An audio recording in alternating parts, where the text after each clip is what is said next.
काशी, बाबा विश्वनाथ की नगरी, जहां के कण कण में महादेव हैं।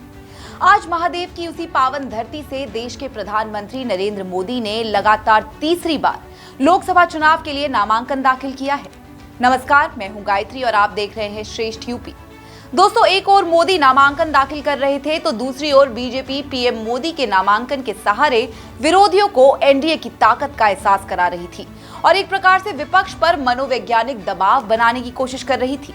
देखिए हमारी एक खास रिपोर्ट। देश के प्रधानमंत्री नरेंद्र मोदी ने लगातार तीसरी बार काशी यानी वाराणसी से लोकसभा चुनाव के लिए नामांकन दाखिल किया। मोदी के नामांकन में प्रदेश के मुख्यमंत्री योगी आदित्यनाथ समेत कई राज्यों के सीएम, केंद्रीय मंत्री और एनडीए के तमाम दिग्गज नेताओं की मौजूदगी दिखाई दी। पीएम के साथ बीजेपी के राष्ट्रीय अध्यक्ष जगत प्रकाश नड्डा, रक्षा मंत्री राजनाथ सिंह, गृह मंत्री अमित शाह, बीजेपी प्रदेश अध्यक्ष भूपेंद्र चौधरी, महाराष्ट्र के सीएम एकनाथ शिंदे, केंद्रीय मंत्री रामदास अठावले, केंद्रीय मंत्री हरदीप पुरी, तेलुगु देशम के प्रमुख चंद्रबाबू नायडू, एनसीपी अजित गुट के प्रफुल्ल पटेल, लोजपा सुप्रीमो चिराग पासवान, हम प्रमुख जीतन राम मांझी, उपेंद्र कुशवाहा, आरएलडी अध्यक्ष जयंत चौधरी, अपना दल की अनुप्रिया पटेल, निषाद पार्टी के संजय निषाद, सुभाषपा के ओम प्रकाश राजभर, पशुपति पारस, बीजेपी के दिग्गज नेता अनिल बलूनी समेत कई बड़े नेता मौजूद रहे। इस मौके पर केंद्रीय मंत्री रामदास अठावले ने शायराना अंदाज में पीएम मोदी की जीत की हुंकार भरी, साथ ही इंडी गठबंधन पर भी तंज कसा। बिल्कुल नहीं मानेंगे हार, हम बिल्कुल नहीं मानेंगे हार, हम करेंगे 400 पार। इस चुनाव में कांग्रेस और इंडिया आघाड़ी की होने वाली है हार, फिर हम क्यों नहीं करेंगे 400 पार। तो ये मैंने उनको बधाई दी है और उन्होंने भी हम सब लोगों को बधाई दी है और 4 जून को अपन मिलेंगे, ऐसा उन्होंने हमको बताया है। रामदास अठावले के अलावा पश्चिमी यूपी में बीजेपी की मजबूत सहयोगी आरएलडी पार्टी के प्रमुख जयंत चौधरी ने भी बड़े अंतर से पीएम मोदी की जीत की कामना की। अभी भी देखिए आपस में लड़ रहे हैं। बंगाल में उनके लोकसभा के वरिष्ठ नेता ने कहा कि टीएमसी को वोट देने से अच्छा आप बीजेपी को वोट दे दीजिए। वो अंतर विरोध है, अब लोगों के नजर में वो चीजें आ रही हैं, वो सामने है। दूसरी बात यह है कि उनके पास कोई ऐसी नीति नहीं है, अभी भी वो सिर्फ डर दिखा रहे हैं कि संविधान खत्म हो जाएगा या लोकतंत्र को बचाना है। तो लोकतंत्र को बचाना है तो इंडिया को वोट दीजिए, इसके अलावा उनके पिटारे में कुछ नहीं है। सब लोग जानते हैं कि संवैधानिक मूल्यों की रक्षा के लिए खुद प्रधानमंत्री जी कह चुके हैं, इस बात को वो तत्पर हैं। पिछड़े वर्ग के सामाजिक उत्थान के लिए, अनुसूचित जात के लोगों के साथ सामाजिक न्याय हो, इसके लिए हम लोग समर्पित हैं। आपने रामदास अठावले और जयंत चौधरी को सुना, अब आपको बिहार में एनडीए के तमाम सियासी साथी दलों के प्रमुख की बात सुनाते हैं जो पीएम मोदी की जीत का दावा करते दिखे। इसमें चिराग पासवान, उपेंद्र कुशवाहा और जीतन राम मांझी मौजूद रहे। आज प्रधानमंत्री जी का नामांकन था।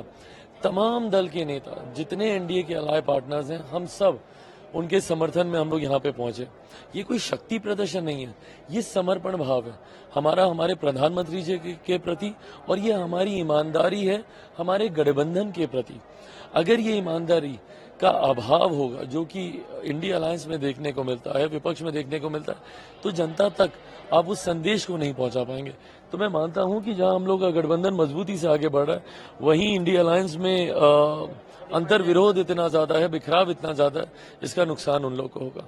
देखिए, देश भर से एनडीए के सभी बड़े लीडर आए थे, प्रधानमंत्री जी ने नामांकन किया, हम सब लोगों ने मिलकर उनको शुभकामना दी, इसी मकसद से आए भी थे। प्रधानमंत्री जी तो देश भर में उनके नाम पर लोग चुनाव जीतते हैं और उनको चुनाव जीतने में क्या दिक्कत है, भारी मतों से यहाँ से चुनाव जीतेंगे और मजबूती से सरकार भी बनाएंगे। वो देखिए, वहाँ तो कुछ अलायंस जैसा है ही नहीं, कहने के लिए अलायंस है लेकिन अलायंस जैसा कुछ है ही नहीं, न तो कोई लीडर है और न आपस में कोई एक दूसरे के बीच कोऑर्डिनेशन है, वहाँ कुछ नहीं। और हम लोगों ने सब मिल करके, एनडीए के जितने भी लोग थे सब मिल करके उनको शुभकामना दिया और ऐसा हमको लगा कि तीसरी बार चुनाव लड़ रहे हैं, तीसरी बार भारत के प्रधानमंत्री भी बनेंगे और जो उनका कॉल है कि हम अगर बार 400 पार होंगे तो 400 पार भी होंगे।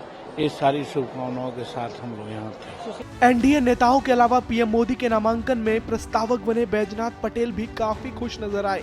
इस दौरान उन्होंने खुद को भाग्यशाली बताते हुए प्रधानमंत्री मोदी के जीत के आंकड़े को 10 लाख के पार बता दिया। एक और एनडीए के नेता जहां काशी से पीएम मोदी की ऐतिहासिक जीत के दावे को मजबूती दे रहे थे, वहीं दूसरी ओर झांसी में चुनाव प्रचार करने पहुंचे सपा प्रमुख अखिलेश यादव ने पीएम मोदी के नामांकन पर तंज कसते हुए जापान के शहर क्योटो की याद दिला दी।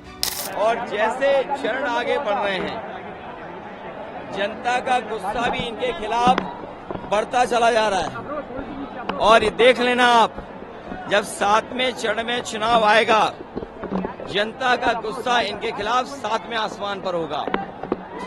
इन्होंने किसान को धोखा दिया, नौजवानों को नौकरी रोजगार छीन लिए, महंगाई बढ़ा दी, पेपर लीक करा दिए, झूठे इन्वेस्टमेंट मीटिंग दिखाई, डिफेंस एक्सपो झूठा ही दिखाया और केवल सपने दिखाए और इनका हर जुमला झूठा निकला। पीएम मोदी 2 बार भारी मतों से वाराणसी लोकसभा सीट पर जीत दर्ज कर चुके हैं। कांग्रेस प्रत्याशी अजय राय भी लगातार तीसरी बार पीएम मोदी से टक्कर लेने उतरे हैं। अब ये देखना होगा कि अजय राय और पीएम मोदी के बीच का चुनाव कितना दिलचस्प होता है, क्योंकि एक पुरानी कहावत है कि सियासत अनिश्चितताओं का खेल है और पासा कभी भी पलट सकता है। ऐसे में वाराणसी की लड़ाई वाकई में रोचक होने वाली है। फिलहाल के लिए इतना ही। उत्तर प्रदेश और देश दुनिया की तमाम अहम खबरों के लिए आप देखना ना भूलें श्रेष्ठ यूपी। यूपी की हर खबर देखने और उनसे अपडेट रहने के लिए हमारे चैनल श्रेष्ठ यूपी को सब्सक्राइब और लाइक करें। साथ ही बेल आइकन को दबाना ना भूलें, जिससे हमारे हर वीडियो की जानकारी आप तक पहुंचती रहे।